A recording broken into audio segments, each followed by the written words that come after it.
Bienvenidos a la segunda parte del video aniversario del año 2004, en donde terminaremos de hablar sobre las películas que marcaron toda la conciencia para quienes vivieron ese año y les tocó presenciar una ida al cine hace 20 años.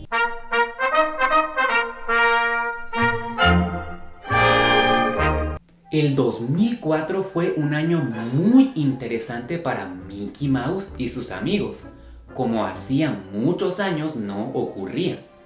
En agosto se estrena el primer largometraje enteramente de Mickey Mouse. Es decir, antes de esta película, Mickey ya había aparecido en otras películas, pero él solo ocupaba un segmento de la película.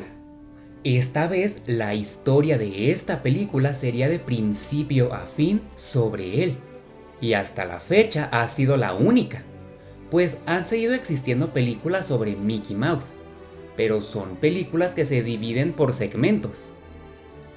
Existe un efecto interesante en la mente de las sociedades, y es que si un personaje u obra no se explotan tanto, las masas lo mirarán con indiferencia.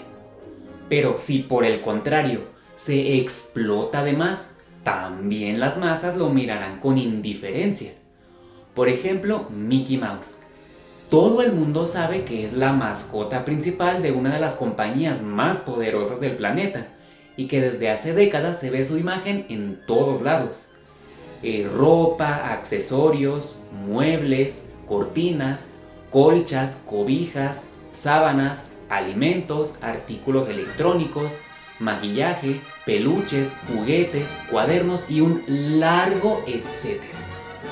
Entonces, ¿qué tiene de especial una película de Mickey Mouse si se ve en todos lados, al punto del hartazgo?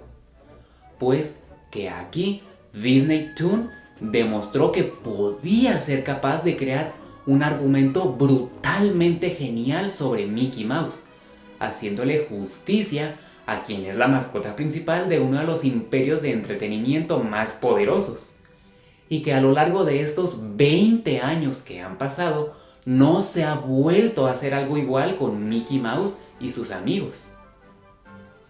Se trata de una adaptación de la novela de los Tres Mosqueteros, por lo que la historia está ambientada en Francia en el siglo XIX. Este largometraje cuenta con una excelente animación, equiparable con el gran presupuesto al que se le invertía a los clásicos de Disney. Todos los fondos y escenarios están sumamente detallados. Cuenta también con una excelente música, una excelente comedia y sorprendentemente un excelente drama. Cosa muy interesante que en una película de Mickey Mouse se puede encontrar un muy buen drama. Se puede apreciar también a un personaje que es exclusivo de esta película, la Tortuga Trovador. Se trata de un tipo que derrama carisma. Es muy gracioso, inteligente, amigable y tierno al mismo tiempo, haciendo creer que todos los franceses son amables. Es precisamente él quien comienza a contar la historia, narrando la difícil infancia de Mickey, Donald y Goofy al ser tres niños huérfanos, y el por qué es que ellos admiran tanto a los mosqueteros. También el trovador es quien se encarga de la mayoría de las canciones de la película. Al crecer, Mickey, Donald y Goofy tienen el sueño de convertirse en mosqueteros, pero sin poder lograrlo. No se explica cómo, pero los tres protagonistas terminan siendo los que le lavan la ropa y lustran el calzado a los mosqueteros. Tras una serie de accidentes que terminaron frustrando la ducha de su capitán Pedro, él los regaña y les dice que jamás serán mosqueteros, por tres detalles. Donald es un gallina, Goofy no es para nada inteligente, y Mickey, a pesar de ser valiente y decidido, es demasiado pequeño. Por otra parte, la princesa Minnie vive enamorada de la idea de encontrar a su hombre ideal, que aunque no sabe quién es, sabe perfectamente cómo identificarlo. Sin embargo, los secuaces de Pedro se encuentran siguiéndola con una caja fuerte, pues él les ordenó que la secuestraran metiéndola a la caja, pero ellos creyeron que el plan era asesinarla con la caja.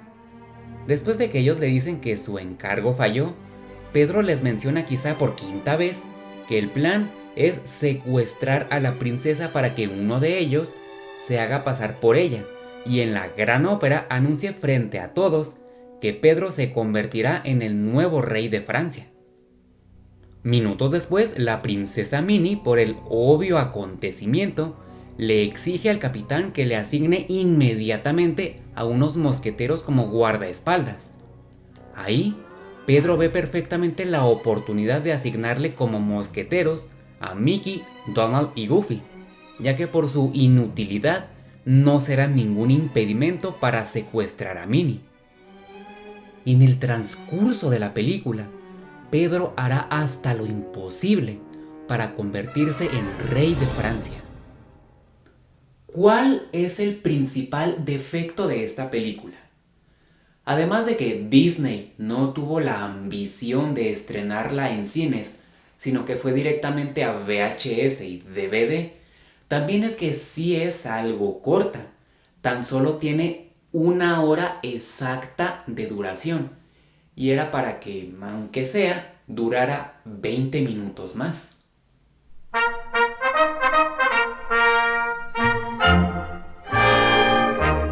En el 2004 tuvimos 2 largometrajes animados en donde nos sumergimos en el océano. El 1 de octubre se estrenó Shark Tale, conocida también como El Espantatiburones, la segunda película de DreamWorks del 2004. La memoria colectiva de quienes vivieron ese año recuerdan perfectamente que fue un combo presentado por DreamWorks, conformado por Shrek 2 y El Espantatiburones. Mediáticamente fue algo que se veía en todos lados, ya que se le dio mucha publicidad a la unión de estas dos películas, razón por la cual yo en el 2004 decía que las orejas de Oscar se parecían a las orejas de Shrek. Tuve un enorme déjà vu en este año cuando volví a ver estas imágenes, ya que al volver a verlas me transporté directamente al año 2004 cuando yo veía estos pósters y por supuesto venían estos pósters en miniatura en un DVD pirata que yo tuve. Que bueno, la última vez que vi ese DVD fue en el 2008, pero aún así recuerdo perfectamente cuando yo en el 2004 vi en un lugar donde venden estos DVDs frente a mí ese disco y estos pósters. Así que al verlos inmediatamente me transporté hace 20 años. Interesantemente, ambas películas hicieron una parodia a las marcas y a la cultura popular de aquel entonces. En ese año, Hasbro también sorprendió, pues a pesar de que en ese entonces fabricaba productos de Disney y Pixar, en 2004 fabricó productos de Shrek 2.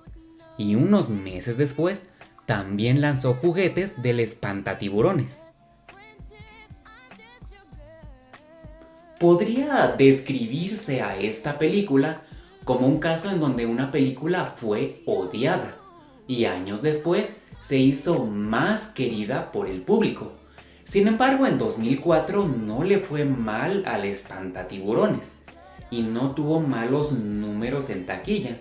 A pesar de que hubo muchos críticos a quienes no les gustó la película, sí logró recaudar bastante dinero. No lo mismo que logró recaudar Shrek 2, pero sí logró recaudar 5 veces su presupuesto. Además de que fue nominada a los premios Oscar del 2005, calificando a 2004. En lo general, en su año de estreno le fue bastante bien a la película, pero unos años después sería olvidada y odiada. Si era recordada, era solo para odiarla. Así entonces pasaron unos años hasta nuestra actualidad, y la película se ha vuelto querida por la gente. La verdad es que la película tiene muy buena comedia. Ante las hemorroides como Oscar espanta a los tiburones. Ah, hola Oscar. Si bien la película tiene algo de drama y una lección de vida, está enfocada en ser una comedia. Hay que entender que muchas veces no es malo en realidad que una película sea primordialmente una comedia. También pueden surgir muy buenos resultados como este, si la historia tiene un argumento original y es entretenida, cosa que esta película sí tiene.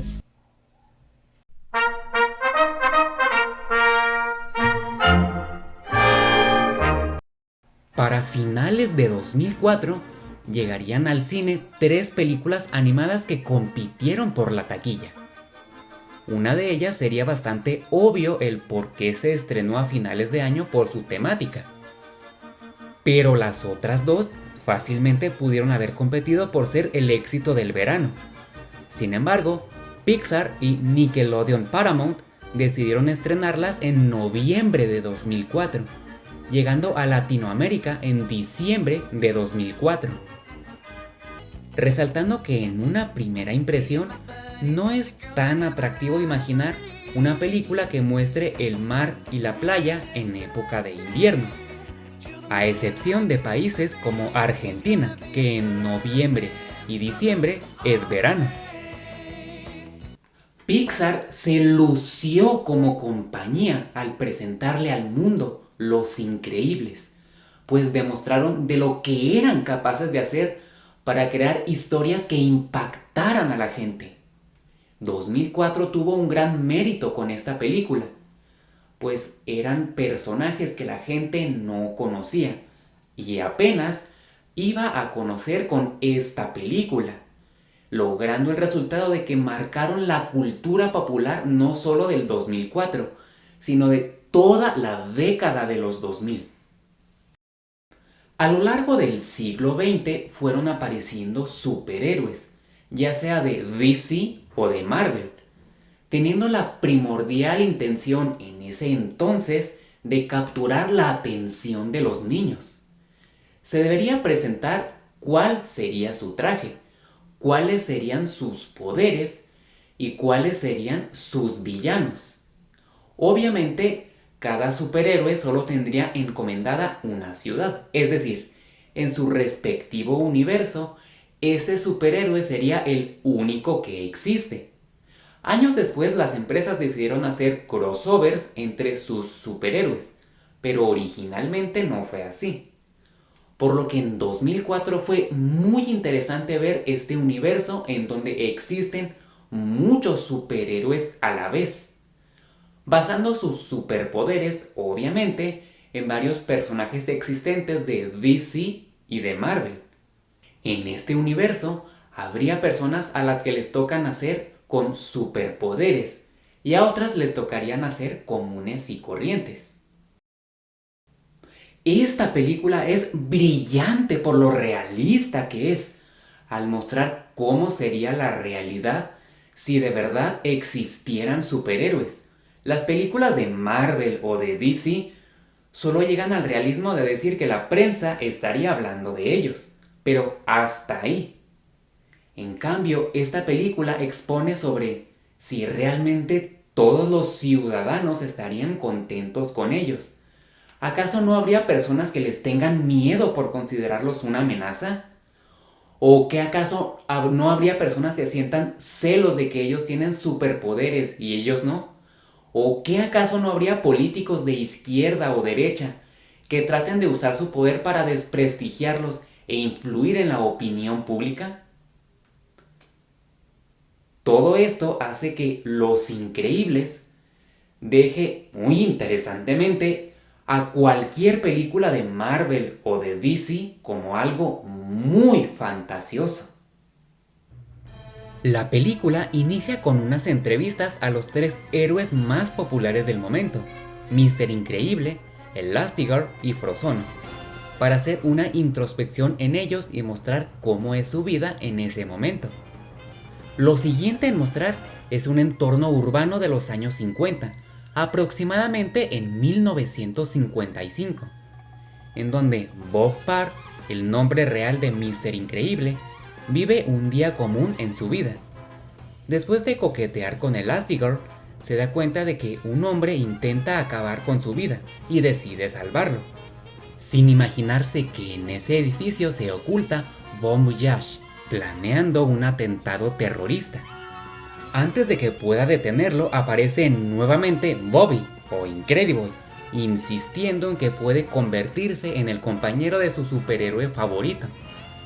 Para intentar impresionar a Mr. Increíble, decide realizar una demostración de vuelo, sin darse cuenta de que Bon Voyage arrojó una bomba en su capa para que Mr. Increíble lo suelte a él. Al intentar salvarle la vida, Mr. Increíble junto con la bomba caen del cielo hacia las vías de un tren, ocasionando que la bomba explote.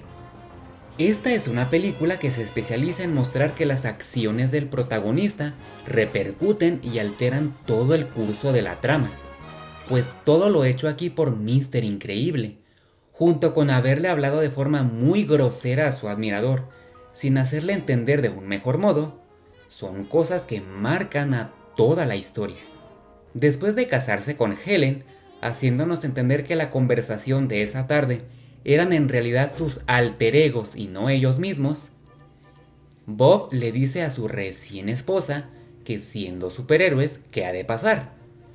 Sin imaginarse que todo lo hecho por Mr. Increíble esa noche fue la gota que derramó el vaso para que ciudadanos inconformes y personas con poder público levantaran la voz y empezaran a exigir que los superhéroes se retiraran y nunca más volvieran al escenario público, tachándolos a ellos como el mal mismo.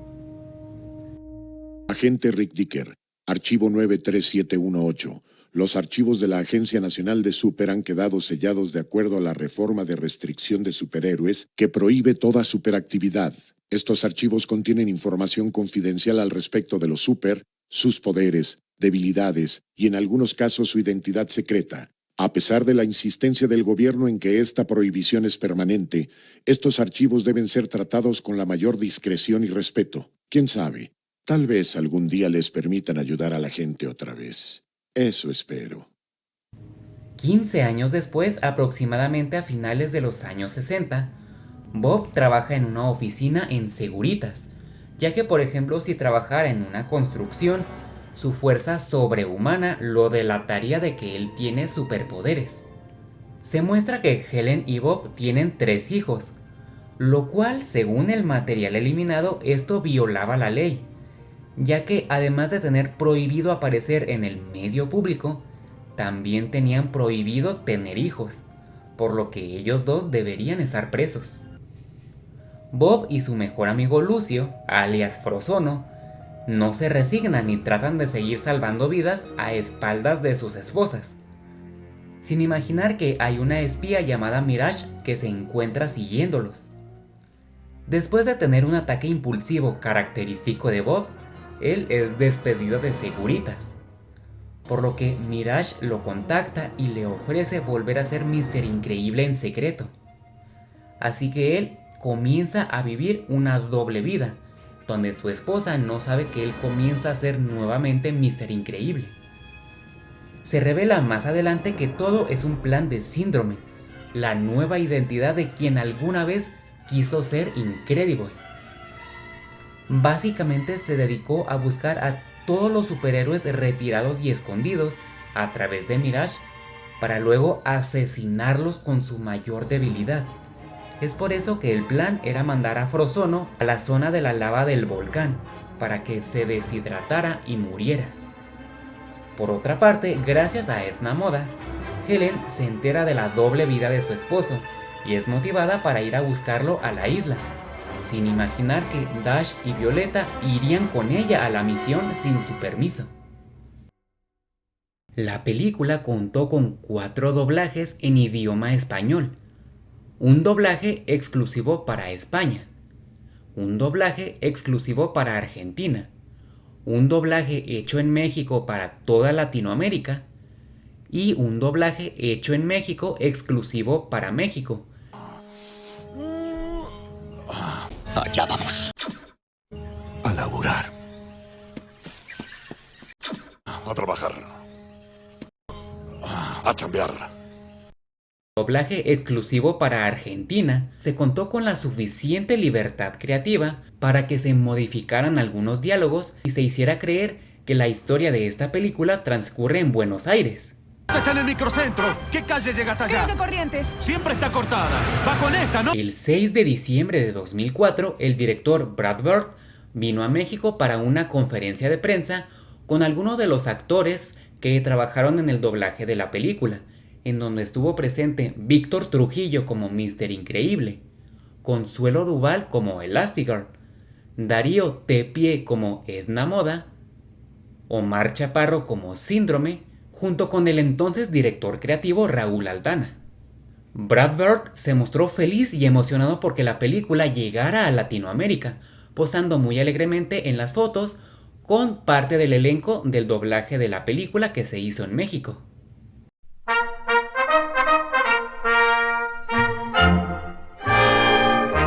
A finales del 2004 se estrenó El Expreso Polar, una película basada en el libro escrito por Chris Van Allsburg en 1985.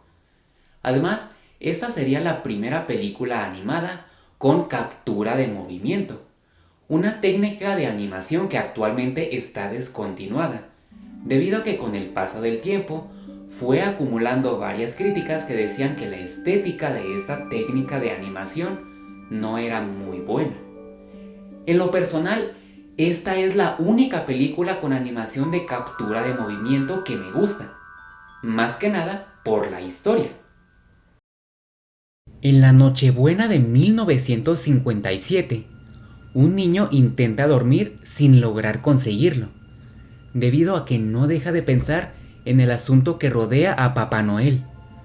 Sus papás, sin embargo, creen que él duerme plácidamente y mencionan que años atrás él se desvelaba con ilusión esperando a Papá Noel, lo que podría significar el fin de la magia. Momentos después aparece un tren mágico justo afuera de su casa, donde el conductor le menciona que conoce todo acerca de su caso, que ha empezado a dejar de creer en Papá Noel y que precisamente el destino de ese tren es llegar al Polo Norte justo antes de Navidad, para regresar antes de que amanezca. De principio a fin la película se siente intensamente surrealista, como si fuera un sueño o el recuerdo de un niño apasionado con la Navidad, unido a los demás sueños y recuerdos de los demás niños, creando toda la trama de la película, llena de frases citables y con la mejor versión cinematográfica del Polo Norte, ya que no es presentado como una simple villa o fábrica en medio de la nieve, sino que es como toda una ciudad apreciándose ser una ciudad vintage de los años 50, cosa muy lógica, ya que si de ahí salen todos los regalos para millones de niños, lo normal es que fuera así de grande.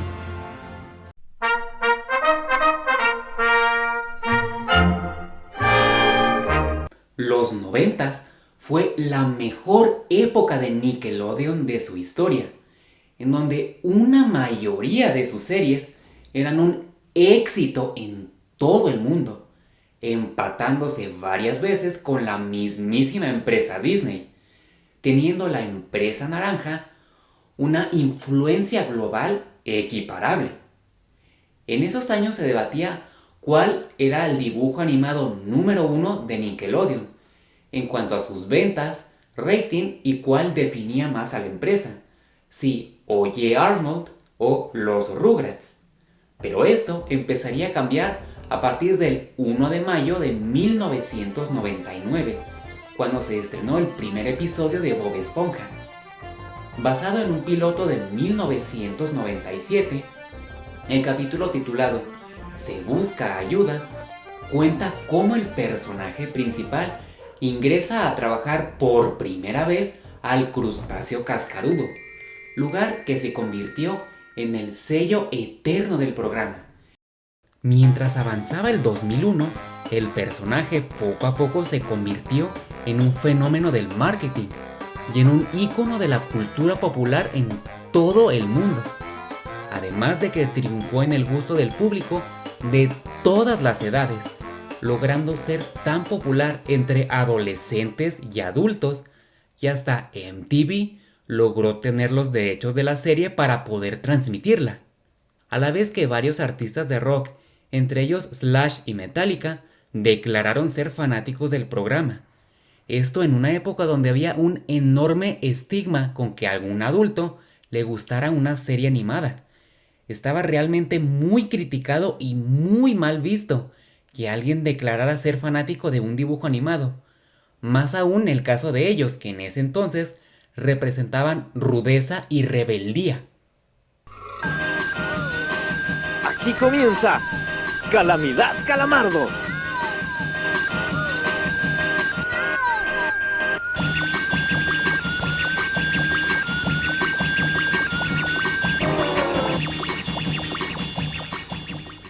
Y ahora un anuncio muy especial de mi mascota super especial, Gary. ¡Vamos, Gary! ¡Eso es, Gary! Bob Esponja Summer Splash está muy cerca. Sí, todas las tardes de lunes a viernes junto a Arnold, Dog, Cat Dog y el show de Bob Esponja. ¡Quiero el Summer Splash! Dinos cuándo será esto. Summer Splash, presentado por Bob Esponja, de lunes a viernes a las 3 de la tarde. Gary, te está cambiando la voz. Solo en Nick. Los Nicktoons están pasando el verano en la playa, con mucho sol, mucha música y mucha satisfacción. Levanten las manos en el aire y sacúdanlas como si no les importara. Arriba, y si están listos para bailar, que el ritmo no se detenga. Quiero oírlos decir, oh sí, oh vamos, ¿qué pasa con todos ustedes? Summer Beach House con los Nicktoons. Este mes, de lunes a viernes a las 3 de la tarde. Quiero oírlos decir, oh sí. Oh no. Pero este buen programa repleto de humor absurdo y satírico hacia temas empresariales, científicos y de sociedad en general, repleto de referencias y homenajes a la cultura surf, llegaría a su fin en el año 2004. Se suponía. En 2004, varias de las series animadas más exitosas de Nickelodeon llegaron a su fin. Bob Esponja también se uniría a ellas. Su creador, Stephen Hillenburg, decidió que con 3 temporadas con un total de 117 episodios, era digno que su creación tuviera un final, y un muy buen final, por lo que se encaminó en hacerlo.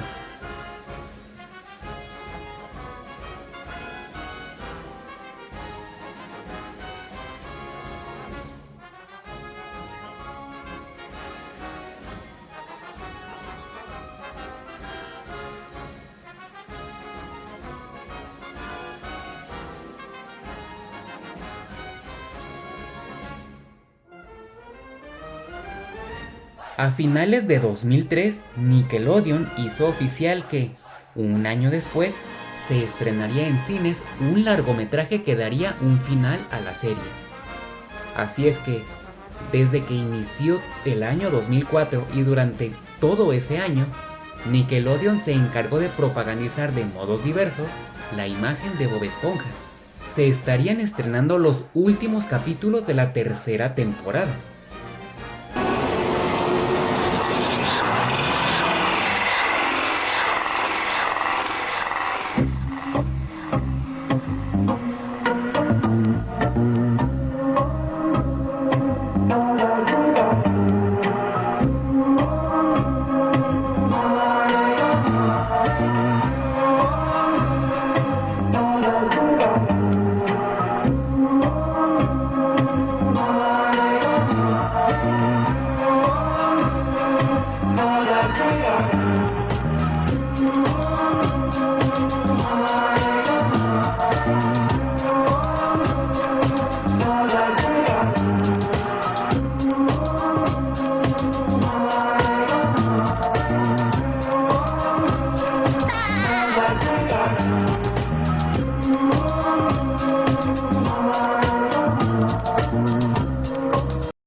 Televidentes, hoy estamos respondiendo a los pedidos del público. Haré lo que ustedes pidan, llamen ya. Hola. Hola, Bob. Quiero que hagas el baile del pollito. De acuerdo. El baile del pollito. El baile del pollito. Esas risas me suenan tan familiares. Hazlo de vuelta, Bob. Por favor. Está bien, de acuerdo. Aquí va de vuelta.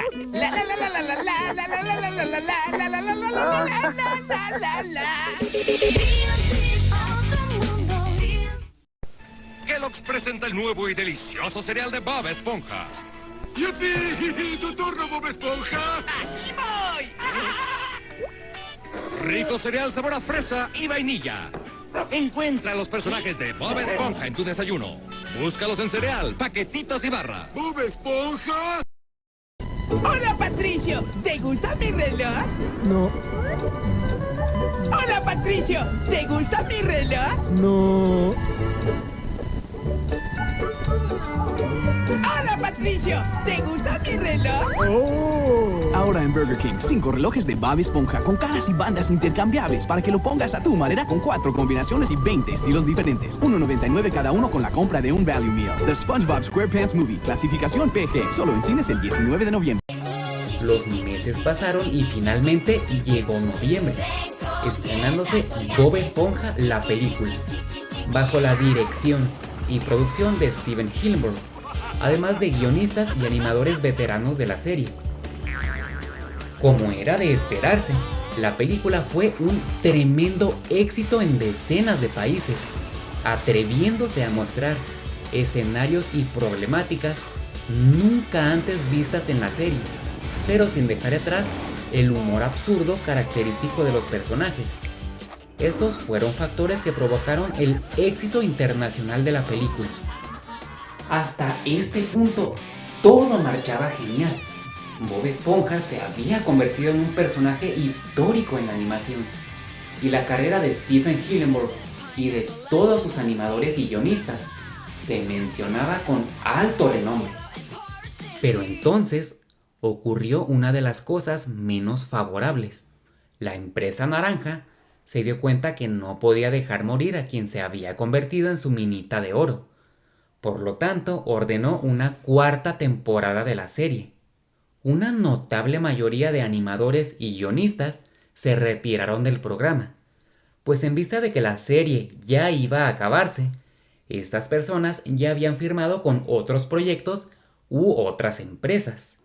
Además de que el creador dejó el mando de la serie porque efectivamente tenía más planes personales que efectuar después de Bob Esponja la película. No le quedó de otra más que dejar al cargo de la serie a su escritor de cabecera, Paul Tibbitt, pero el problema vendría poco a poco al iniciarse la 5ª temporada. El error más grande fue hacer a la serie demasiado grotesca para ser para niños, pero demasiado infantil para ser para adultos. El programa terminó convirtiéndose en la típica serie chatarra que los padres suelen criticar por no dejar nada productivo a sus hijos. Y ciertamente no eran opiniones colectivas tan desacertadas, pues la serie no tenía otro objetivo más que mostrar comedia estresante, vaga e insulsa, enfrascándose demasiado en el sadismo y la crueldad, con personajes que parecieran odiar su vida, sin haber otro propósito para ver quién le hace la vida miserable a quién.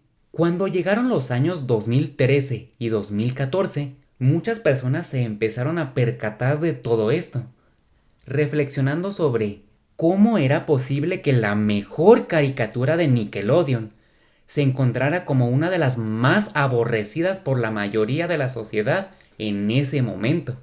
Una cantidad llamativa de cibernautas desconocía totalmente que Stephen Hillenburg, creador de la serie, ya no se encontraba al mando de la misma desde su 4ª temporada, lo que terminó ocasionando que muchos le cargaran toda la responsabilidad de la decadencia del programa a Paul Tibbitt, que a pesar de que hubo malas decisiones de su parte, no toda la culpa fue de él.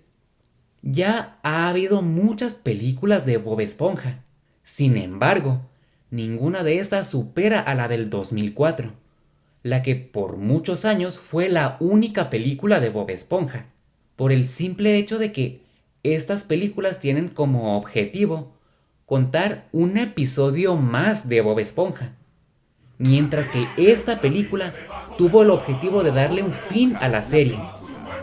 20 años después del estreno de esta película, obviamente incita a recordar y a pensar con mucha pasión sobre todo lo que hace grande a esta película, la que posiblemente sea la mejor película de Nickelodeon Movies, y que demostró que pudo llevar a este personaje y a todo su universo acuático a nuevas altitudes. 2004 nos deja como enseñanza el valor que tienen las historias excepcionales, únicas, creativas y originales, que marcaron para siempre un determinado año y toda una vida para quien las vivió, demostrando cómo el poder de unos escritores repercuten y asombran a una sociedad que, al haberlo logrado una vez, lo seguirán logrando con el pasar de los años, e incluso logrando nuevos análisis y nuevas reflexiones con el pasar de los años, de un año como lo fue cinematográficamente 2004.